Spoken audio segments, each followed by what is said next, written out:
for your supervisor. How do you know the one that is researchable that and the one that is not? Because sometimes this one is not researchable, go and get more ones.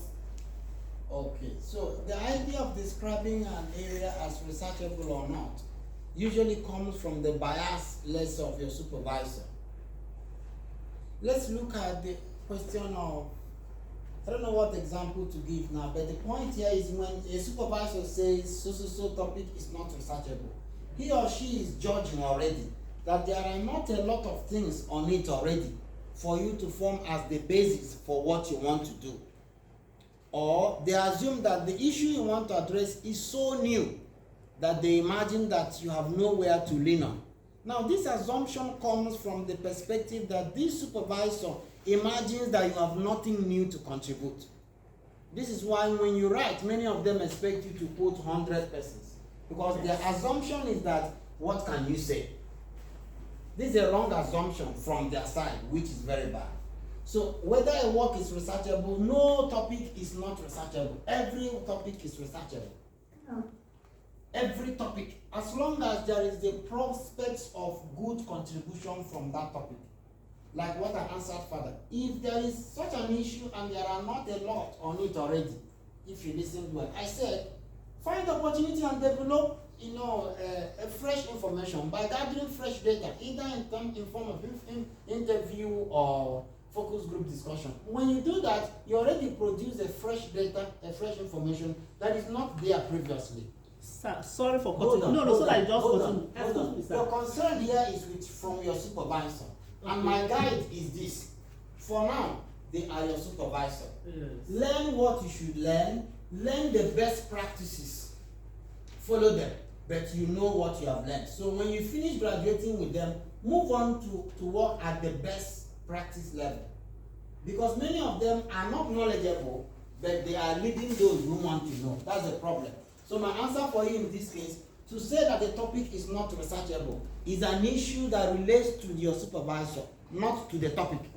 Because no topic that can solve a human problem should be said not to be researchable. At most, you generate a fresh set of data. I'll stop there. Let's get to the other question. You talked about new topic. Must your topic be related to others? Yes.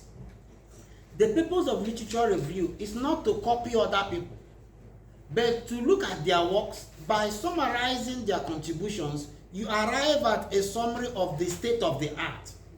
By state of the art, we mean this is the current state of literature on this topic.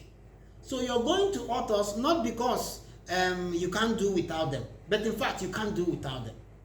Because research requires that you take your readers, or even you help yourself, move from what has been done to the point that you establish the gap. 1, 2, 3 has been done. 4 has not been done. This is why I want to do 4. But you can't say 1, 2, 3 has been done without doing literature review. It is only by doing literature review that you have a strong basis to make that claim that 1, 2, 3 has been done, but 4 has not been done. It is only a good literature review that gives you the authorization to say that. So when we do literature review, we are not reviewing author's work because we don't know what to do, no. But because it is relevant. If you do a good literature review, you provide a contextual justification for your work. I don't know whether that is clear. So the other question about number of literature. Again, it's wrong for a supervisor to say, I want you to review 10. Yes. Which takes me to what I said earlier. He or she is your boss. Number 1 recommendation, go to him in confidence. Hey, sir or ma, I have done so thing.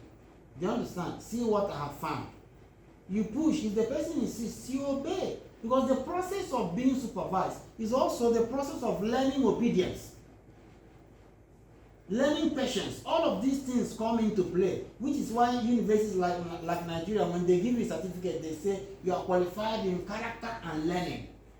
So that obedience you portray at the point of relating with your supervisor initially may look irrelevant. But if you do it in good faith, you finish with him, you have learned what you have learned, you know what you know, and you move ahead with your life. So number 1, there is no need to say review 10 literature. But there is need to emphasize that you explore the literature sufficiently. Because if the exploration is not sufficient, there is no good justification for the work you want to do. I don't know whether this movement is okay. So if they say 10, fine, just obey. But no, there is no need for specifying number. What is important is that you go through literature exhaustively.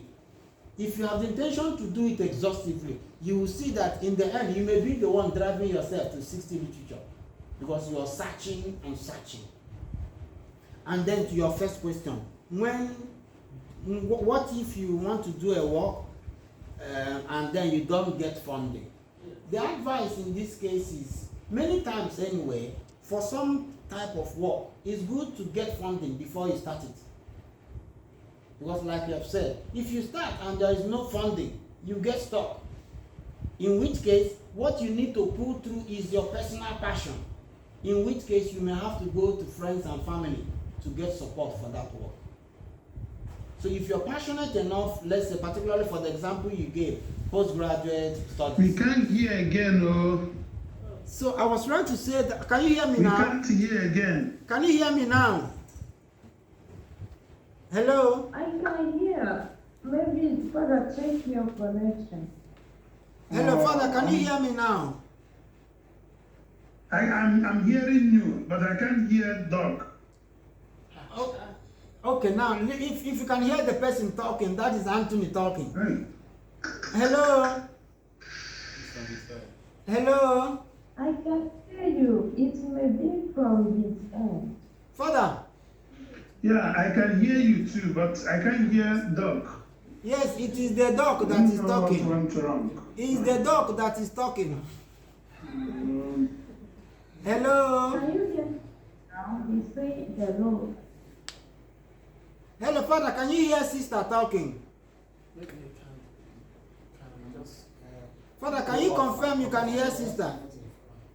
You can easily go up. Father, can you disconnect and return?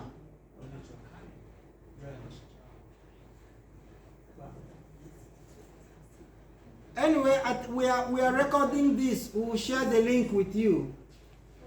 We'll share the link if you skipped anything. So I was trying to say that the best bet usually for researches that are that require a lot of money is to get the funding before you start. But if, because of the timeline for the type of study postgraduate students conduct, you may not get the funding before you start. In which case, what pulls you through is the personal passion you have that could drive you to source for the money from friends and relations.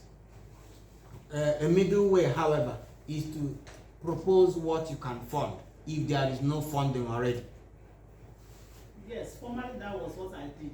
But at the end, I was asked to take the entire North Central. Formally, I wanted to take just a state. But because it's a postgraduate This is about obedience. So you look for resources around you and fund it. Okay. So you see, that is the thing, that's the situation. So you look for resources around and get it funded. Yes, any other question? Yes. Okay, please go on. Hello, Father, can you hear us? Is he back? He's still there. He's but, still there. Hello, Father. Hello, Father, are you still there? He's still there, but he doesn't seem he can hear us. Sister, you can hear us?